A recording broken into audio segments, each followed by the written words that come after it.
Selamat sore Bapak Ibu Saudara. Terima kasih telah datang untuk kita bisa beribadah bersama, memperingati kebangkitan Kristus, kemenangan penebus kita.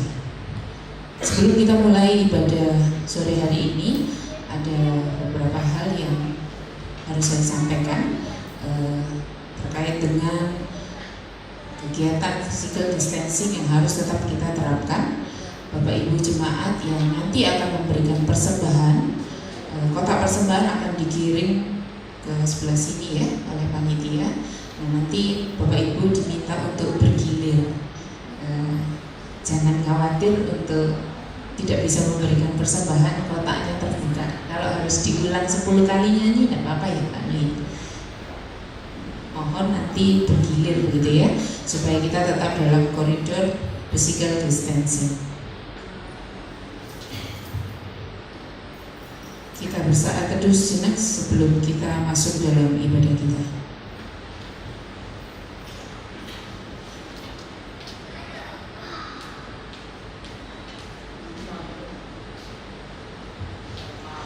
Jemaat diundang untuk bangkit berdiri.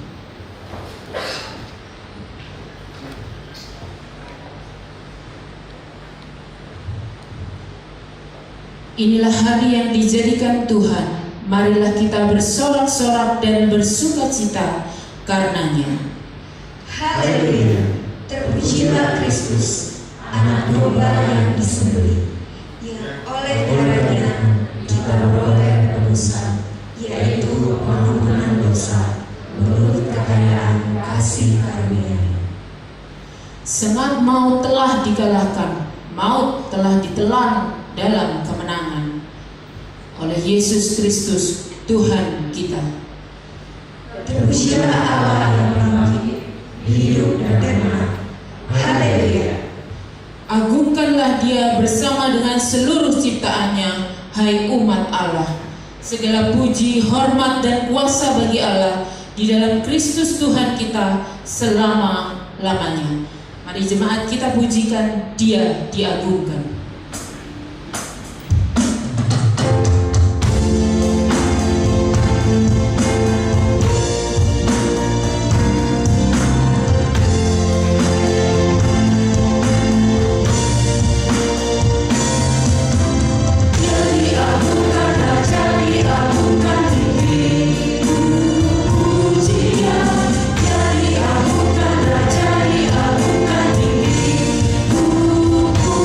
Puji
ibadah kita terselenggara atas pertolongannya dan di dalam kuasa namanya, yaitu Yesus, Tuhan yang bangkit dan hidup selamanya. Amin.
Salam dalam kasih Tuhan kita Yesus Kristus, Tuhan beserta saudara. Dan beserta saudara juga.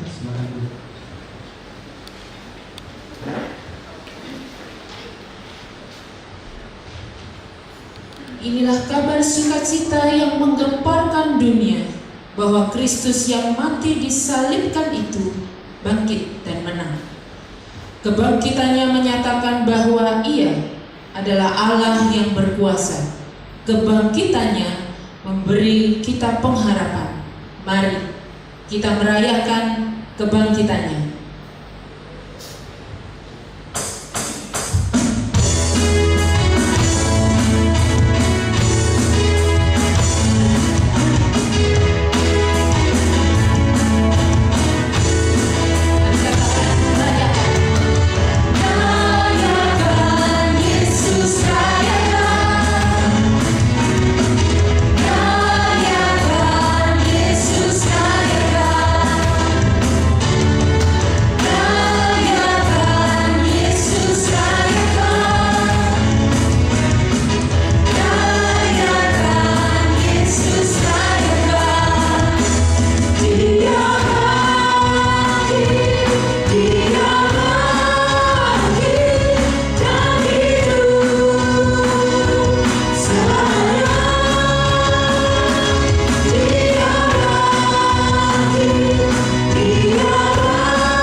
Kebangkitan Kristus mengingatkan kita akan karya keselamatan yang sudah Allah rancang dari semula, yang digenapi di dalam Yesus Kristus.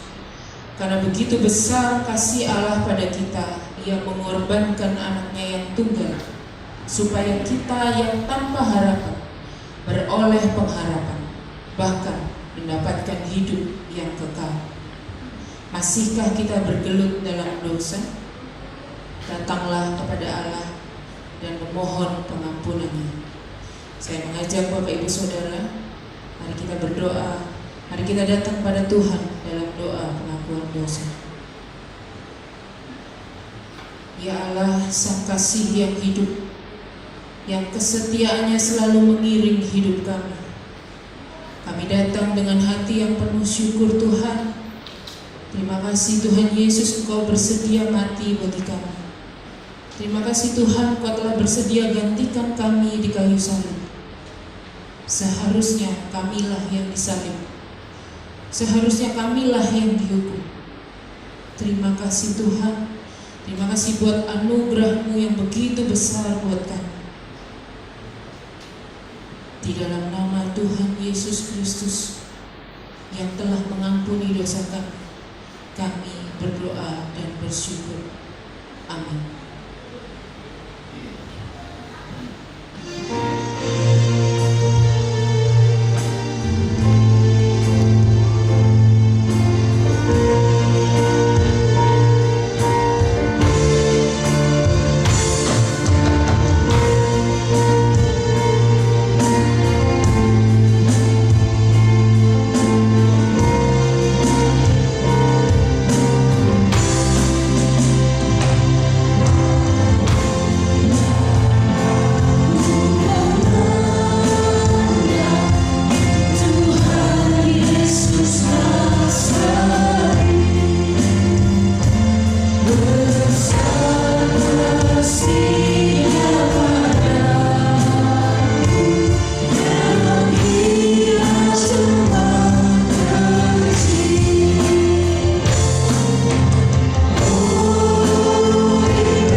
sekalian, terimalah berita anugerah dari Allah. Tetapi Allah yang kaya dengan rahmat, oleh karena kasih-Nya yang besar, yang dilimpahkannya kepada kita, telah menghidupkan kita bersama-sama dengan Kristus, sekalipun kita telah mati oleh kesalahan-kesalahan kita. Oleh kasih karunia, kamu diselamatkan. Sebab aku telah mati oleh hukum Taurat untuk hukum Taurat, supaya aku hidup untuk Allah. Aku telah disalibkan dengan Kristus, namun aku hidup. Tetapi bukan lagi aku sendiri yang hidup, melainkan Kristus yang hidup di dalam aku. Dan hidupku yang kuhidupi sekarang di dalam daging adalah hidup oleh iman dalam Anak Allah yang telah mengasihi aku dan menyerahkan dirinya untuk aku. Hidup bagi Kristus.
Sebelum kita membaca dan merenungkan firman Tuhan, mari lebih dahulu kita berdoa minta pimpinan Roh Kudus Allah.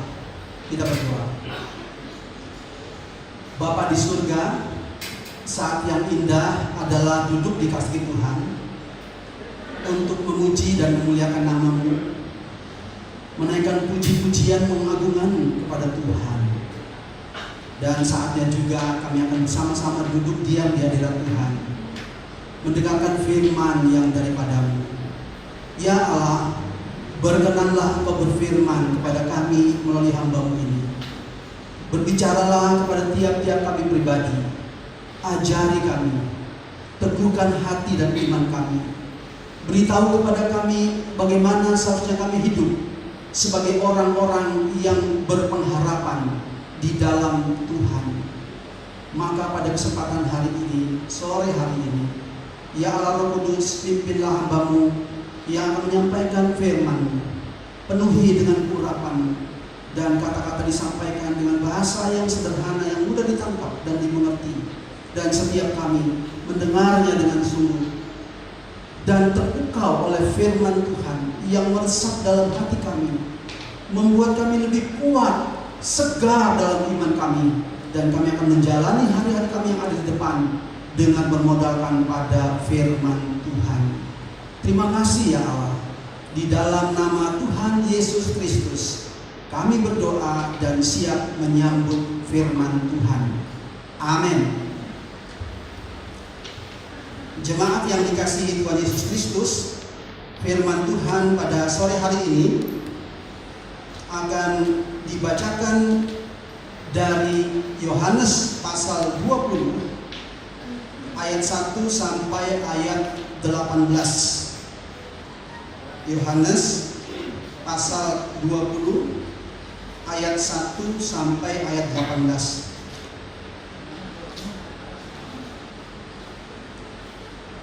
Demikian firman Tuhan.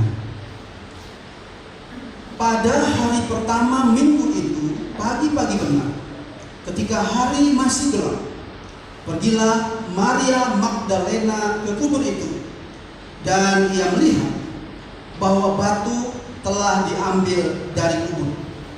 Ia berlari-lari mendapatkan Simon Petrus dan murid yang lain yang dikasihi Yesus, dan berkata kepada mereka, Tuhan telah diambil orang dari kuburnya, dan kami tidak tahu di mana ia diletakkan. Maka berangkatlah Petrus dan murid yang lain itu ke kubur. Keduanya berlari bersama-sama, tetapi murid yang lain itu berlari lebih cepat daripada Petrus, sehingga lebih dahulu sampai di kubur. Ia menjenguk ke dalam dan melihat kain kapan terletak di tanah, akan tetapi ia tidak masuk ke dalam. Maka datanglah Simon Petrus juga menyusul dia dan masuk ke dalam kubur itu. Ia melihat kain kapan terletak di tanah, sedang kain peluh yang tadinya ada di kepala Yesus tidak terletak dekat kain kapan itu, tetapi agak di samping di tempat yang lain dan sudah tergulung. Maka masuklah juga murid yang lain yang lebih dahulu sampai di kubur itu, dan ia melihatnya dan percaya.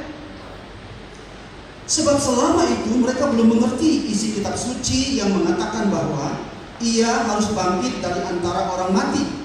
Lalu pulanglah kedua murid itu ke rumah. Tetapi Maria berdiri dekat kubur itu dan menangis. Sambil menangis ia menjenguk ke dalam kubur itu. Dan tampaklah olehnya dua orang malaikat berpakaian putih, yang seorang duduk di sebelah kepala dan yang lain di sebelah kaki tempat mayat Yesus terbaring. Kata malaikat-malaikat itu kepadanya, Ibu, mengapa engkau menangis? Jawab Maria kepada mereka, Tuhanku telah diambil orang, dan aku tidak tahu di mana ia diletakkan. Sesudah berkata demikian, ia menoleh ke belakang dan melihat Yesus berdiri di situ, tetapi ia tidak tahu bahwa itu adalah Yesus. Kata Yesus kepadanya, Ibu, mengapa engkau menangis? Siapakah yang kau cari? Maria menyangka orang itu adalah penunggu taman, lalu berkata kepadanya, Tuan, jikalau Tuhan mengambil dia, katakanlah kepadaku, di mana Tuhan meletakkan dia, supaya aku dapat mengambilnya. Kata Yesus kepadanya, Maria. Maria berpaling dan berkata kepadanya dalam bahasa Ibrani, Rabuni, artinya guru. Kata Yesus kepadanya, "Janganlah engkau memegang aku, sebab aku belum pergi kepada Bapa. Tetapi pergilah kepada saudara-saudaraku dan katakanlah kepada mereka bahwa sekarang aku akan pergi kepada Bapakku dan Bapamu, kepada Allahku dan Allahmu." Maria Magdalena pergi dan berkata kepada murid-murid, "Aku telah melihat Tuhan," dan juga bahwa Dia yang mengatakan hal-hal itu kepadanya. Demikianlah firman Tuhan. Berbahagialah mereka yang mendengarkan firman Tuhan dan yang melakukannya dalam kehidupan sehari-hari. Haleluya.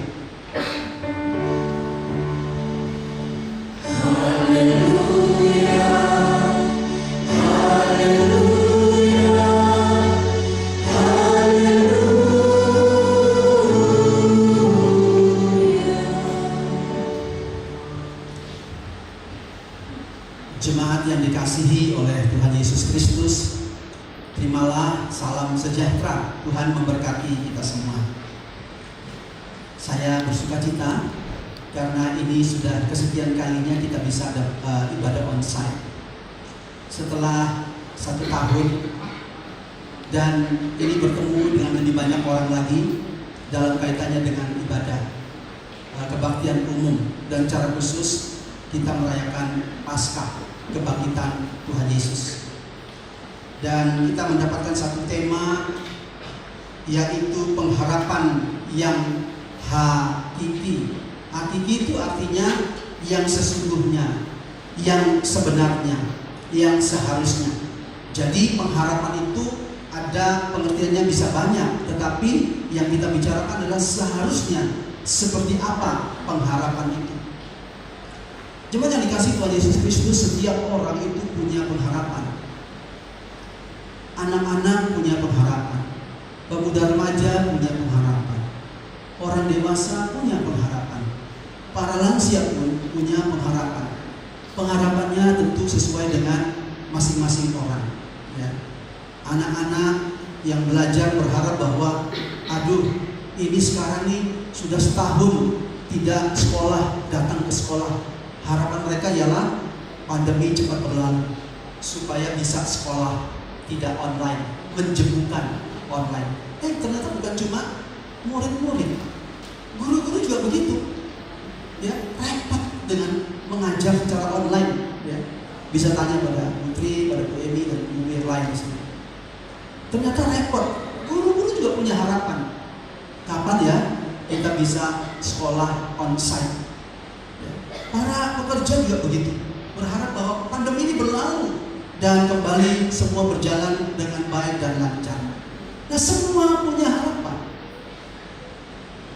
Entah itu harapan tentang diri, tentang keluarga, tentang pekerjaan, tentang masa depan. Setiap orang punya pengharapan. Tapi ketika kita diperhadapkan dengan pertanyaan, apakah itu pengharapan yang hakiki, yang sesungguhnya, yang sebenarnya, maka sebenarnya kita juga diperhadapkan dengan pengharapan yang semu. Pengharapan yang semu. Apa itu pengharapan yang semu? Pengharapan yang semu adalah pengharapan yang tidak seharusnya, tidak sebenarnya. Apa maksudnya? Misalnya begini, seorang anak pelajar, dia punya pengharapan bahwa dia akan lulus sekolah. Apa yang dia lakukan? Dia katakan, saya yakin saya akan lulus sekolah. Kenapa? Karena saya sudah rajin ke gereja, rajin baca Alkitab, rajin berdoa. Bahkan saya berdoa dan berpuasa supaya saya bisa lulus. Bukankah ini sesuatu yang baik? Tetapi pengharapan ini menjadi semu ketika dia tidak belajar sungguh-sungguh. Dia menganggap bahwa dengan dia berdoa, baca firman Tuhan, rajin beribadah, bahkan berdoa dan berpuasa, dan Tuhan akan mendengar doanya, sehingga tidak harus belajar yang sungguh-sungguh, dia bisa lulus. Ini pengharapan yang semu karena tidak didukung dengan suatu kebenaran. Apa itu? Dia harus belajar. Dia berharap, tetapi tidak sepenuhnya benar apa yang dia lakukan. Dia tidak belajar. Begitu pula seorang karyawan yang bekerja, dia berharap bahwa dia akan naik jabatan, gajinya akan bertambah. Nah, kenapa dia berpikir begitu? Karena dia rajin datang bekerja. Pagi-pagi dia sudah hadir, pulang juga tepat waktu, tidak pernah terlambat, tidak pernah bolos. Dia berpikir bahwa dengan hal itu dia akan naik jabatan dan gajinya juga naik. Menurut saya itu pengharapan tidak lengkap, belum yang sesungguhnya. Mengapa? Karena pengharapan itu tidak disertai dengan upaya bekerja yang optimal, berprestasi, melakukan hal-hal yang membuat dia bisa dipromosikan jabatan dan gajinya naik. Nah, karena pengharapan itu tidak sesungguhnya, maka hasilnya juga tidak seperti yang diharapkan. Kita berhadapan dalam bacaan kita dengan satu orang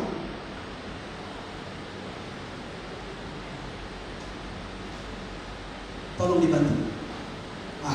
Ya. Dengan satu orang yang bernama Maria Magdalena. Maria Magdalena adalah salah seorang di antara murid yang mengikut Yesus. Dia tidak termasuk rasul. Ada beberapa kekeliruan tentang Maria Magdalena.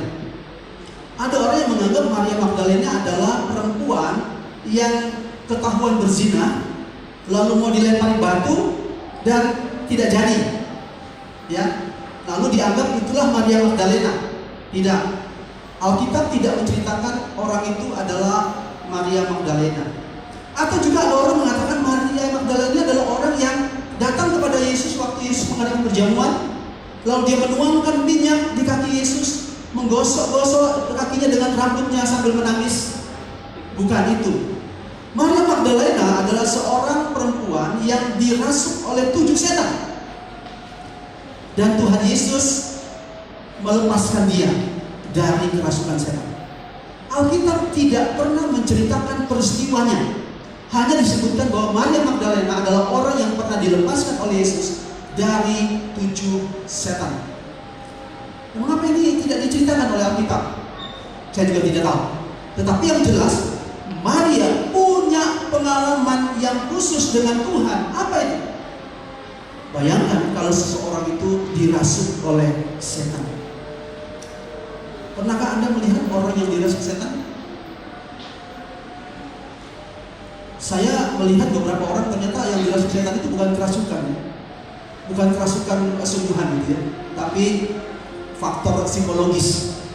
Tapi Alkitab menceritakan ada seorang yang dirasuk setan berada di Gadara. Dia dikuasai oleh setan. Dia berjalan dengan telanjang, dia memukul-mukul dirinya dengan batu, tapi tidak apa-apa. Dia sudah dirantai dengan tali, dengan rantai yang kuat, tapi bisa dilepaskan. Dan hidupnya dari hari ke hari ada di kuburan. Apa artinya? Artinya orang ini menderita ketika dia dirasuk oleh setan. Yang kedua, ada seorang anak yang ayan, dan ayan itu disebabkan oleh kuasa si jahat. Maka Yesus melepaskan dia. Sebelum dilepaskan, dia meronta-ronta keluar liurnya dan dia sedemikian rupa. Dan ada api, dia bisa masuk ke dalam api. Ada air, dia bisa terjun ke dalam air, dan resikonya tinggi. Itulah orang yang dikuasai oleh setan. Perempuan ini pernah dirasuk oleh 7 setan dan Tuhan Yesus melepaskan. Itu berarti dia punya pengalaman ditolong oleh Tuhan. Dan Alkitab menceritakan Maria Magdalena adalah seorang yang setia mengikut Tuhan. Bahkan kitab Injil menceritakan bahwa dia seorang pendukung pekerjaan Yesus dengan dana yang dia miliki. Jadi Maria Magdalena ini adalah orang yang ditolong oleh Tuhan Yesus sedemikian rupa sebagai ucapan syukur atas apa yang Tuhan buat. Coba bayangkan kalau dia dirasuk setan terus-menerus, bagaimana dengan hidupnya? Tuhan melepaskan dia, hidupnya dipenuhi dengan rasa syukur dan terima kasih pada Tuhan. Maka dia menjadi pengikut Yesus yang setia dan mendukung pekerjaan Tuhan Yesus dengan dana yang dia miliki. Dan dia termasuk seorang perempuan yang dekat dengan Tuhan, mengikut Tuhan dengan setia. Maka Maria adalah orang yang dikatakan oleh Alkitab dia berada di Golgota waktu Yesus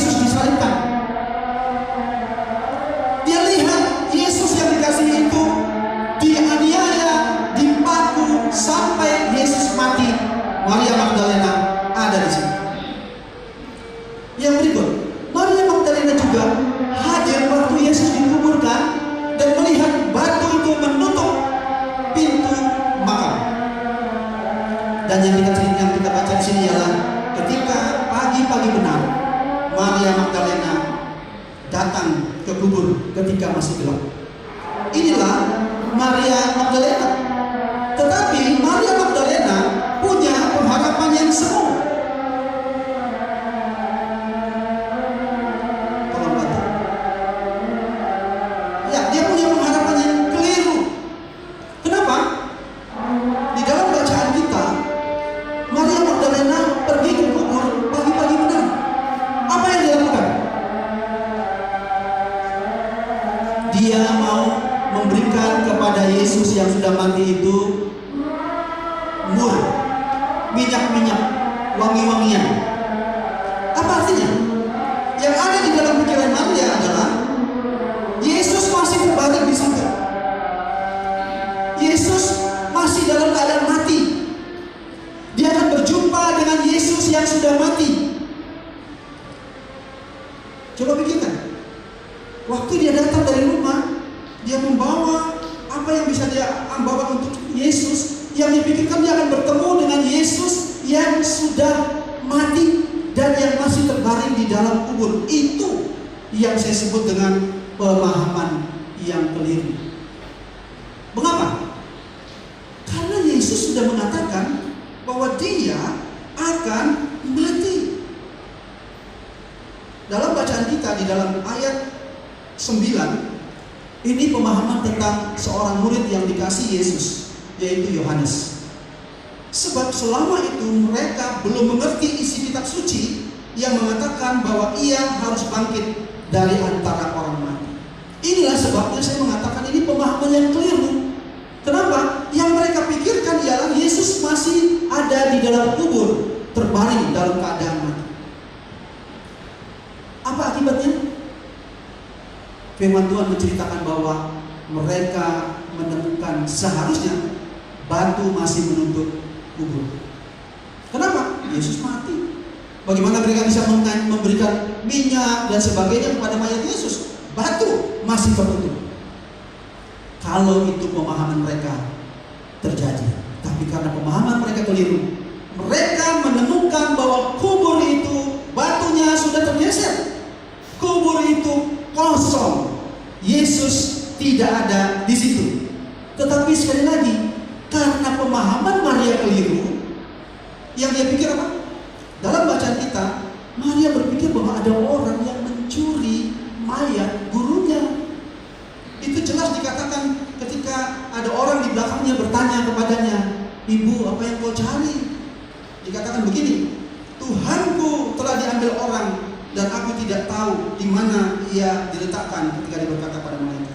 Ketika Yesus bertanya, "Ibu, mengapa engkau menangis?" Dia katakan, "Tuhan, jikalau Tuhan mengambil dia, katakanlah kepadaku di mana Tuhan meletakkan dia supaya aku dapat mengambilnya." Itu berarti pemahamannya keliru bahwa Yesus itu tetap mati dan mayatnya dicuri. Itu pernyataannya sendiri. Di mana Tuhan meletakkannya supaya aku dapat mengambilnya? Akibat pemahaman yang keliru, maka kebahagiaan yang diperoleh adalah kebahagiaan yang semu. Apa maksudnya kebahagiaan yang semu? Dia tidak bahagia. Yang dia pikir dia bahagia kalau dia bertemu dengan Yesus yang sudah mati, dia bisa meminyaki mayat Yesus, dan itulah kebahagiaannya. Dia terakhir bertemu dengan Tuhan Yesus sebelum Tuhan Yesus itu membusuk. Kebahagiaannya hanya sampai di situ, melihat Yesus yang sudah mati dan terbaring, dan dia bisa meminyaki Yesus yang mati. Ini kebahagiaan yang semu, kebahagiaan yang hanya Yesus yang tetap mati, padahal Yesus sudah bangkit. Betapa penting pemahaman yang sesungguhnya, yang benar tentang Yesus yang mati dan bangkit. Karena dia tidak memahaminya, dia hanya sampai kepada pemahaman Yesus mati dan terbaring, dan dia cukup puas kalau bisa meminyaki Yesus yang sudah mati.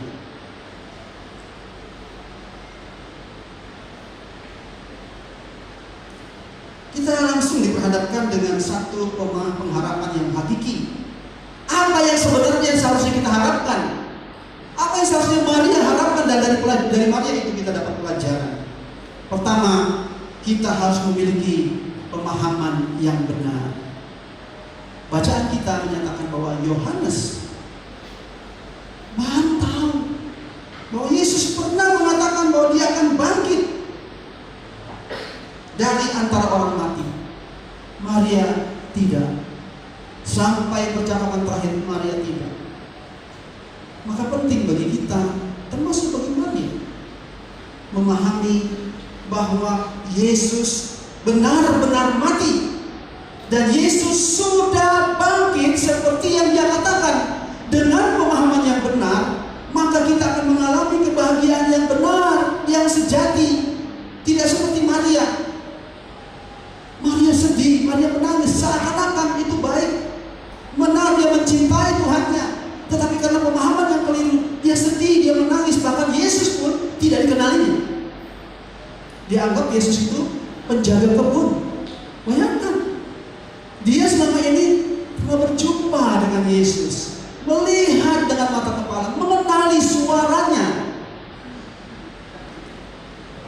Dia melihat dengan nyata, tidak seperti kita. Kita ini kan nggak pernah lihat Yesus ya. Kita hanya percaya saja. Dia melihat dengan mata kepala. Tapi ketika Yesus menyapa dia tidak kenal. Dia anggap itu adalah penjaga kebun. Inilah akibat pemahaman yang keliru, yang semu. Maka dia sedih. Tetapi apa yang terjadi? Ketika dia berjumpa dengan Kristus, Yesus menyapanya dengan mengatakan, Maria. Firman Tuhan katakan, Rabuni, guru. Baru saya tidak kenal. Dan kalau dia kenal gimana? Alkitab bilang begini, Guru, kata Yesus kepadanya, janganlah engkau memegang aku, sebab aku belum pergi kepada Bapakku dan selanjutnya. Sangat besar kemungkinan begitu Maria mendayu dan dia itu gurunya, Maria akan memegang Yesus, memeluk hatinya, dan hatinya bersukacita. Kalau Anda sudah lama tidak bertemu dengan orang yang Anda kasihi, dan ketika Anda bertemu bagaimana? Pasti mau pegang buku. Saya pernah nonton YouTube tentang anak-anak tentara yang sudah lama tidak bertemu dengan bapaknya atau ibunya yang tentara. Ya, mungkin ada jemaat yang nonton itu. Begitu lihat, wah, surprise ya, ada orang tua sengaja diam-diam, anaknya sedang olahraga. Lalu orang tuanya berdiri di pinggir, dia main olahraga. Begitu lihat bapaknya, dia kaget, langsung dia peluk. Sampai ekspresi kebahagiaan yang sejati, yaitu berjumpa dengan orang yang dia kasih dan rindukan. Secara khusus Maria, dia melihat Yesus yang sudah bangkit, dan dia akan pegang Yesus, peluk Yesus. Tapi dia katakan, jangan pegang aku. Ada banyak tafsiran tentang jangan pegang aku belum pergi kepada Bapa. Oke lah, terlalu panjang untuk bicara tentang penafsiran itu. Tapi yang jelas, Alkitab tidak memberitahu secara detail. Hanya kita bisa membayangkan Maria melihat Yesus yang sudah bangkit itu dengan hati yang sangat senang. Maka dia akan pegang Yesus. Yesus katakan, tidak usah pegang. Apa artinya? Ini seharusnya kebahagiaan yang sesungguhnya, yang hakiki. Pengharapan bahwa Yesus sudah bangkit dari kematian. Dia tidak cuma mati. Inilah yang seharusnya. Dan Maria mengalami perjumpaan dengan Tuhan yang dia kasihi. Ada ekspresi, ada kerinduan, ada harapan yang luar biasa. Dia bisa memegang Tuhannya. Inilah yang saya sebut dengan kebahagiaan yang sejati. Saudara yang kasih dalam Tuhan Yesus Kristus, sebenarnya pernahkah kita mengalami pengharapan yang hakiki, yaitu kebahagiaan yang sejati berjumpa dengan Tuhan? Saya tidak tahu seberapa banyak kita dalam ruangan ini yang pernah mengalami perjumpaan pribadi dengan Tuhan yang begitu indah, yang mengubah Anda menjadi manusia baru di dalam Yesus. Dan itu adalah satu perjumpaan yang mengubahkan. Maria tidak berjumpa dengan Yesus yang mati. Maria berjumpa dengan Yesus yang hidup, yang mengubahkan cara pandangnya, mengubahkan pengharapan dan masa depannya. Setiap kita, bila kita mengalami perjumpaan pribadi dengan Yesus, maka hidup kita diubahkan. Masa depan kita berubah. Dulu adalah hidup yang tidak jelas, apalagi tentang keselamatan yang tidak jelas. Tetapi ketika kita berjumpa dengan Tuhan Yesus, kita punya pengharapan yang jelas, masa depan yang jelas. Karena di dalam Yesus ada masa depan yang jelas. Sama seperti Maria berubah ketika berjumpa dengan Yesus, maka kita harus mengalami perjumpaan pribadi dengan Yesus yang mengubahkan. Ada banyak orang Kristen yang merasa bahwa dia sudah punya Tuhan Yesus, dia sudah mengalami perjumpaan dengan Kristus. Tapi coba lihat, apakah hidupnya berubah? Apakah dari sehari ke sehari dia mengalami perubahan hidup? Dibaharui, kata firman Tuhan, dibaharui dari sehari ke sehari. Artinya apa? 2 hari lalu, 3 hari lalu, seminggu yang lalu, saya beda hari ini dengan waktu-waktu yang lalu. Harus ada perubahan. Kenapa? Karena perjumpaan dengan Yesus adalah perjumpaan yang mengubahkan, dan itu mengakibatkan kebahagiaan yang sejati. Bukan kebahagiaan yang semu. Yang semu itu apa? Oh, saya sudah rajin ke gereja, rajin beribadah, baca Alkitab, dan itu menganggap itu kebahagiaan. Itu hanya sebagian dari kebahagiaan. Kebahagiaan yang sejati adalah ketika kita tiap-tiap hari berjumpa dengan Yesus yang hidup. Bukan sekedar baca Alkitab, tapi ketika kita membaca firman Tuhan, kita mengalami perjumpaan pribadi dengan Yesus yang menjamah hati kita, yang menyentuh kita, yang berbicara secara pribadi dengan kita, dan yang mengubahkan hidup kita. Betapa penting setiap kita harus mengalami hal ini. Dan kenyataannya, ketika Maria mengalami perjumpaan dengan Tuhan, apa yang dia katakan? Dia katakan begini, Maria Magdalena pergi dan berkata kepada murid-murid, "Aku telah melihat Tuhan. Aku telah melihat Tuhan. Aku telah melihat Tuhan." Wah, ini satu ucapan yang luar biasa. Mengapa? Karena dia adalah orang yang pertama melihat Yesus setelah kebangkitan. Murid-murid lain belum. Ya, ada sebuah cerita dari Injil-Injil apokaliptik, Injil-Injil yang bukan asli, ya, mengatakan bahwa murid-murid Yesus itu cemburu pada Maria. Kenapa? Mereka adalah rasul yang mengikut Yesus, tapi Yesus kok dekat sama Maria. Bahkan penampakan Yesus pertama kali setelah kebangkitan adalah kepada Maria. Itu cerita. Tetapi memang harus kita pertimbangkan, mengapa Yesus menampakkan diri pertama-tama kepada Maria? Alkitab tidak pernah menceritakan mengapa. Tapi yang jelas, Maria mengalami perjumpaan dengan Tuhan, dan dia berkata, "Aku telah melihat Tuhan." Dan dia melihat Tuhan, bukan Tuhan yang mati, tapi Tuhan yang hidup. Tolong dibantu. Dia melihat Tuhan yang hidup, bukan Tuhan yang mati, yang terbaring sebagai mayat, tapi Tuhan yang menyapa dia, yang mengubahkan cara pandangnya, yang memberikan pengharapan akan masa depannya. Maka dia mengatakan kepada orang-orang itu, dia mengalami dan dia menceritakan kepada murid-murid yang lain, "Aku telah melihat Tuhan." Ingat, Tuhan yang hidup, Tuhan yang berubah, yaitu Tuhan yang mati dan bangkit, dan dia menyaksikan dengan mata kepala sendiri. Saudara, pernahkah saudara mengalami perjumpaan dengan Tuhan tiap-tiap hari? Ingat, kita berjumpa dengan Tuhan bukan hanya pada waktu kita dilahirkan kembali, kita terima Tuhan Yesus, itulah perjumpaan. Tidak. Perjumpaan dengan Tuhan seharusnya terjadi setiap hari, karena perjumpaan dengan Kristus setiap hari itu mengubahkan hidup kita, mengubahkan cara pandang kita, mengubahkan masa depan kita menjadi masa depan yang pasti, yang penuh dengan sukacita. Karena Tuhan Yesus berkata, "Aku datang supaya mereka mempunyai hidup, dan hidup yang berkelimpahan." Apa maksudnya? Ayat itu adalah tentang gembala dan domba. bahwa Yesus memberikan hidup yang berkelimpahan kepada domba yang dipeliharanya. Yesus bukan cuma sekedar memenuhi apa yang kita harapkan, tapi hidup yang berkelimpahan. Ini bukan bicara tentang makanan, minuman, dan uang, tapi hidup dalam segala kepenuhannya di dalam Yesus Kristus. Dan tidak berhenti sampai di situ. Maria bukan hanya bangga tentang dia berjumpa dengan Tuhan yang hidup, tapi juga dia menyaksikan Tuhan kepada orang-orang lain. Saudara, kalau kita tidak punya pengalaman pribadi dengan Tuhan, apa yang kita saksikan? Kalau kita tidak mengalami perjumpaan dengan Tuhan Yesus tiap-tiap hari, apa yang kita mau ceritakan pada orang lain? Yang biasa kita katakan adalah keluhan. Waduh, hidup ini susah, pandemi, usaha susah, dan semua keluhan. Mengapa? Karena tidak ada yang bisa kita ceritakan tentang Tuhan Yesus yang kita jumpai tiap-tiap hari. Yang kita bicarakan adalah hal-hal yang penuh dengan pergumulan, dan orang lain yang mendengar juga ikut bergumul.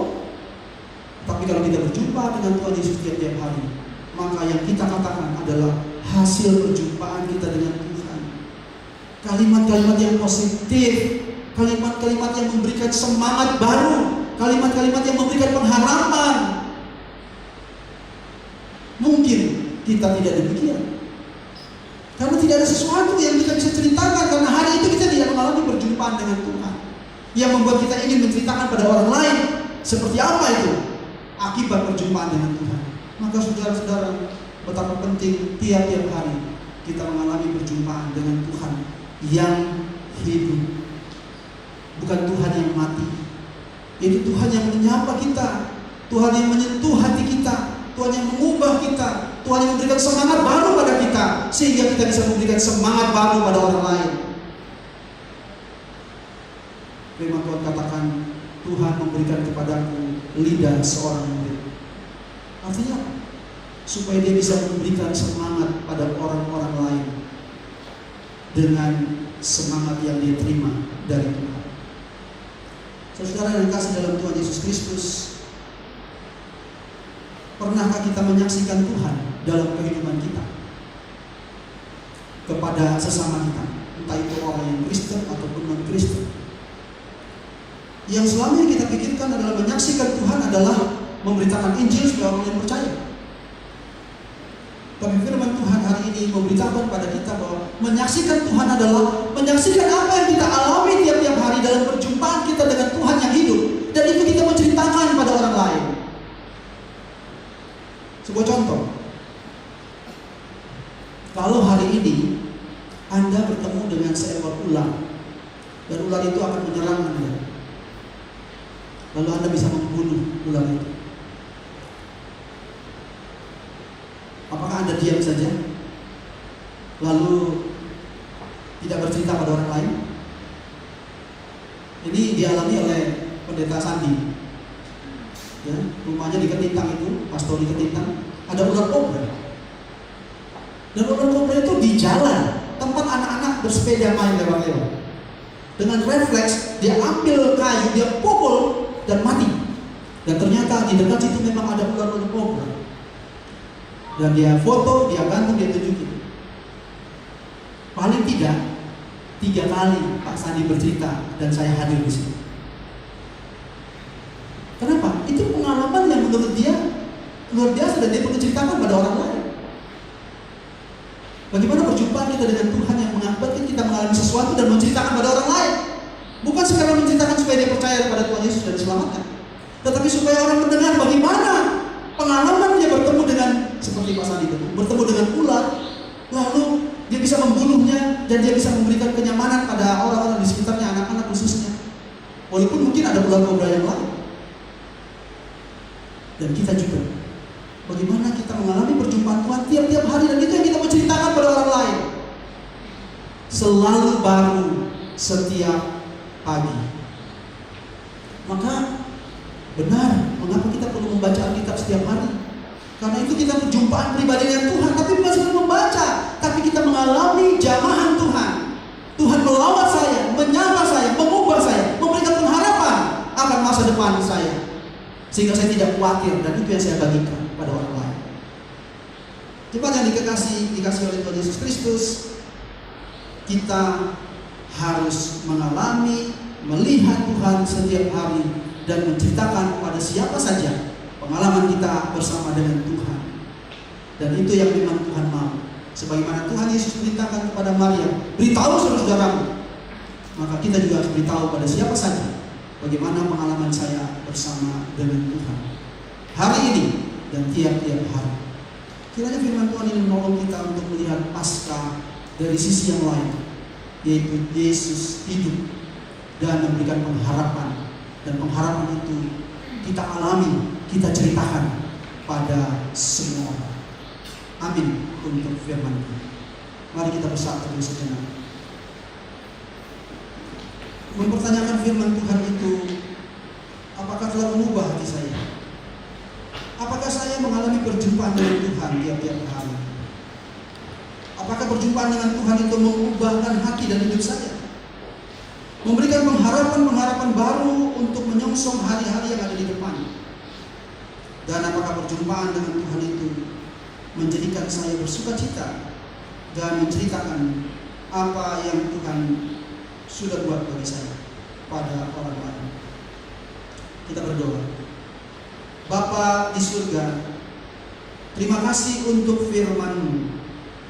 Kuduskan kami oleh firman-Mu dan beri kami kekuatan untuk hidup senantiasa mendekat pada Tuhan, mengalami perjumpaan dengan Tuhan yang hidup, dan menyaksikan kasih Tuhan kepada siapa saja, supaya kata-kata kami, hidup kami mendatangkan sukacita dan berkat buat sesama kami, memotivasi, memberikan pengharapan buat orang-orang yang kami jumpai, dan mereka juga berjumpa dengan Tuhan dan mereka bersukacita di dalam Tuhan.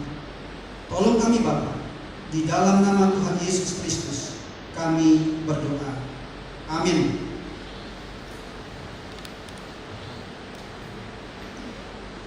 Jemaat yang dikasihi oleh Tuhan, dengan bangkit berdiri, mari kita memperbarui pengakuan iman Rasul kita dengan berkata demikian.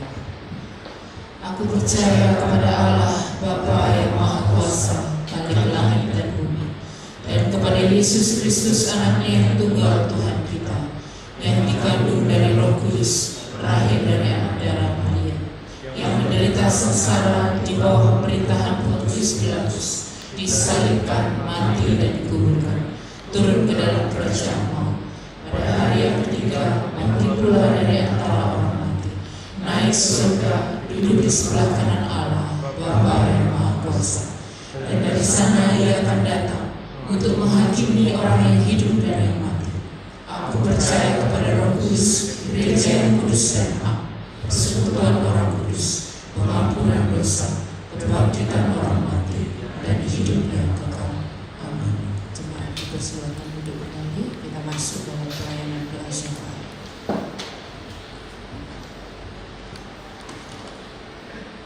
Mari bersama-sama kita menaikkan doa syafaat. Saya berdoa dari depan ini, jemaat mengaminkannya dalam hati, dan nanti kita akan mengakhirinya dengan menaikkan doa Bapa kami yang dinyanyikan. Mari kita berdoa. Bapa kami yang di sorga, kami berterima kasih untuk firman yang telah diberitakan. Allah Roh Kudus meneguhkan firman-Mu dalam hati kami, sehingga kami mengalami firman Tuhan tiap-tiap hari, dan Tuhan menguatkan hati dan iman kami. Pada kesempatan ini Bapa di sorga, kami bersama-sama berdoa untuk jemaat Tuhan di Kuasa Jemaat Benowo, untuk para lansia. Tuhan tolong mereka, agar mereka juga mendapat kasih dan perhatian yang baik dari anak-anak, menantu dan cucu mereka, memperhatikan kesehatan mereka, memperhatikan makan minum mereka, memperhatikan kesejahteraan mereka, sehingga para lansia Tuhan di hari tua mereka bersukacita di dalam Tuhan. Kami berdoa untuk jemaat dewasa, berkati jemaat dewasa Tuhan, suami istri, agar mereka sebagai orang tua dapat hidup benar, bertanggung jawab atas rumah tangga mereka. Berkati relasi mereka satu dengan yang lain, agar rukun-rukun saling mengasihi dan saling mengampuni.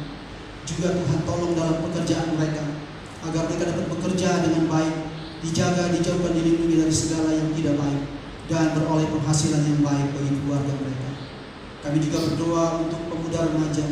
Tuhan berkatilah pemuda remaja dalam pendidikan mereka, dalam pekerjaan mereka, agar melalui pendidikan mereka dapat beroleh hasil yang baik, dan juga melalui pekerjaan mereka beroleh hasil yang baik. Tuhan jaga lindungi mereka dari pergaulan yang buruk yang merusakkan kebiasaan yang baik.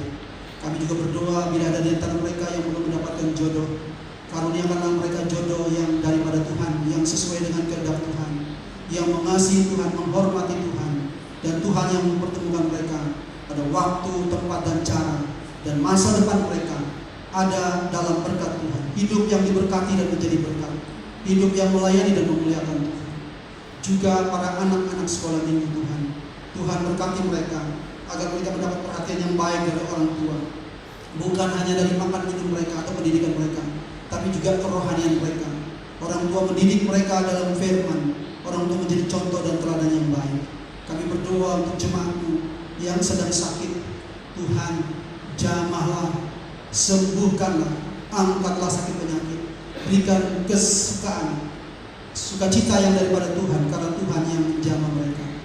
Jemaat Tuhan dalam pergumulan apapun mereka, Tuhan lihat, Tuhan menolong mereka, memberikan jalan keluar dan kelegaan. Terima kasih Tuhan, berkati para penatua pendamping dan pengurus dan para aktivis yang melayani Tuhan di tempat ini, agar dengan hikmat Tuhan mereka dapat memberikan yang terbaik untuk Tuhan dan untuk jemaat-Mu. Berkati rumah tangga mereka, pekerjaan mereka, pendidikan mereka. Tuhan berkati juga masa depan gereja-Mu di tempat ini, untuk maju setahap demi setahap, menjadi bakal jemaat, menjadi jemaat dewasa dalam pertolongan Roh-Mu yang kudus.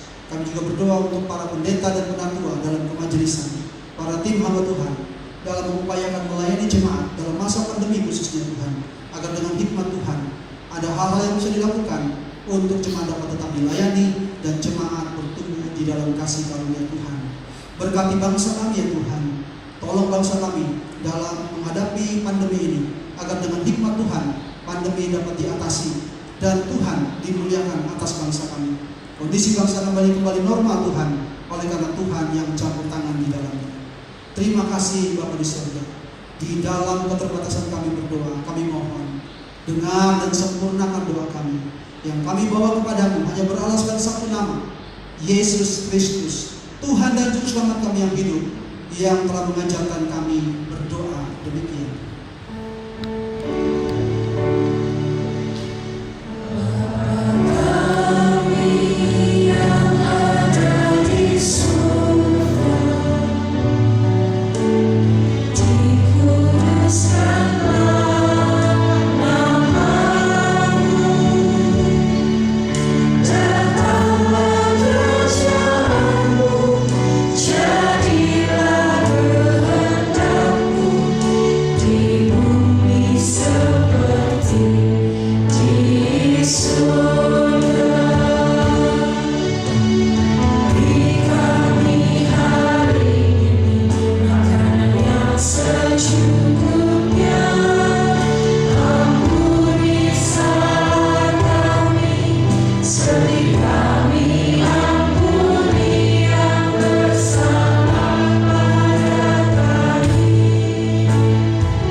Nas persembahan kita terambil dari Mazmur 103 ayat yang ke-2 sampai 4 dan Mazmur 54 ayatnya yang ke-8. Begini bunyi firman Tuhan. Pujilah Tuhan hai jiwaku, dan janganlah lupakan segala kebaikan-Nya. Ia yang mengampuni segala kesalahanmu, yang menyembuhkan segala penyakitmu. Dia yang menebus hidupmu dari lubang kubur, yang memahkotai engkau dengan kasih setia dan rahmat. Dengan rela hati aku akan mempersembahkan korban kepadamu. Bersyukur sebab nama-Mu baik ya Tuhan. Mari kita pujikan Tuhan Yesus baik.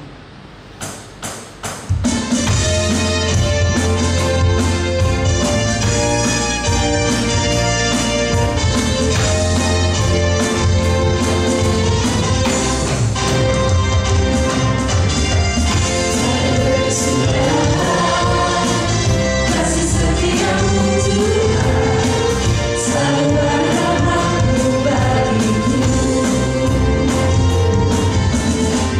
Hari berganti hari, tetap kulihat kasih-Mu, tak pernah berakhir di hidupku.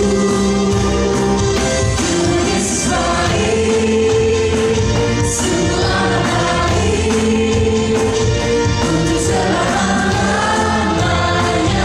Tuhan Yesus baik, Tuhan Yesus baik, sungguh amat baik, untuk selama-lamanya. Tuhan Yesus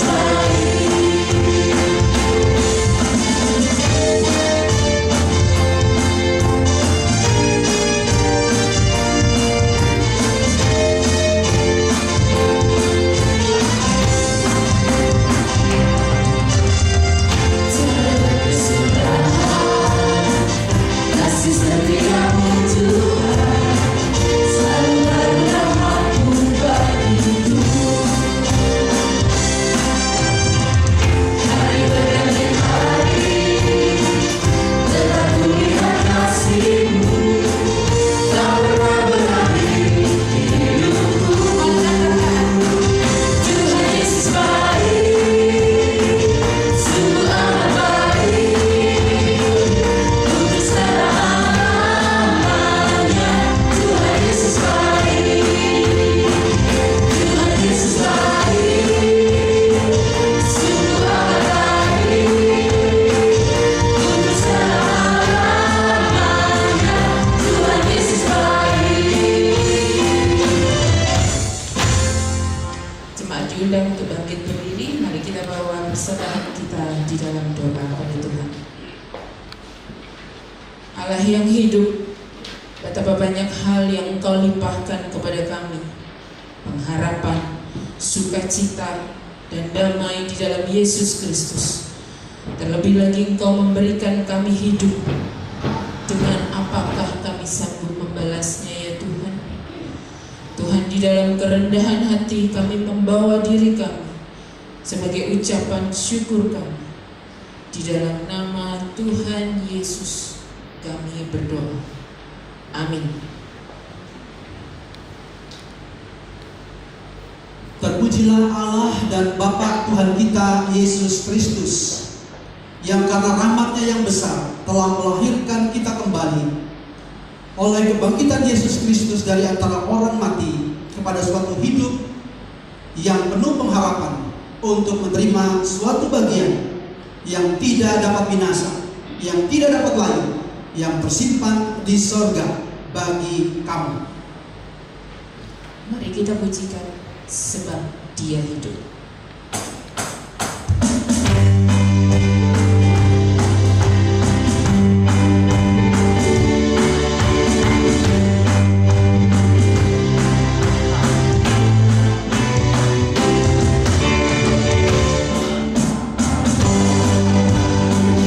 Yesus namanya menyembuhkan, menyucikan.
Jemaat sekalian, arahkanlah hatimu kepada Tuhan.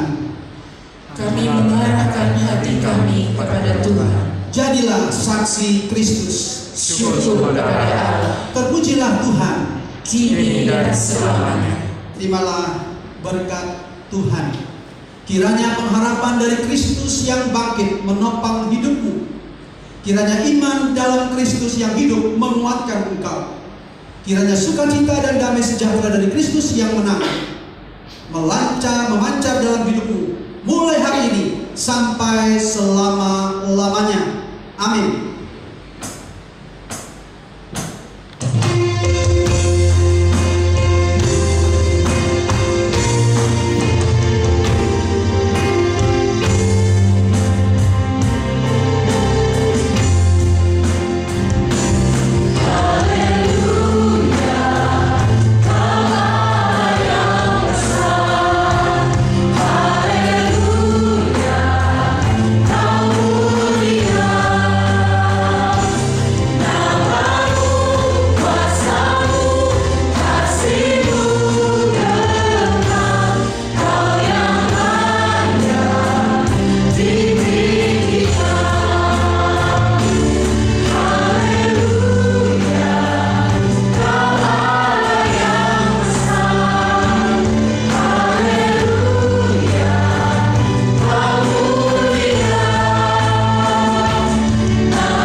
Ibadah selesai, saat teduh, jemaat dipersilakan duduk kembali.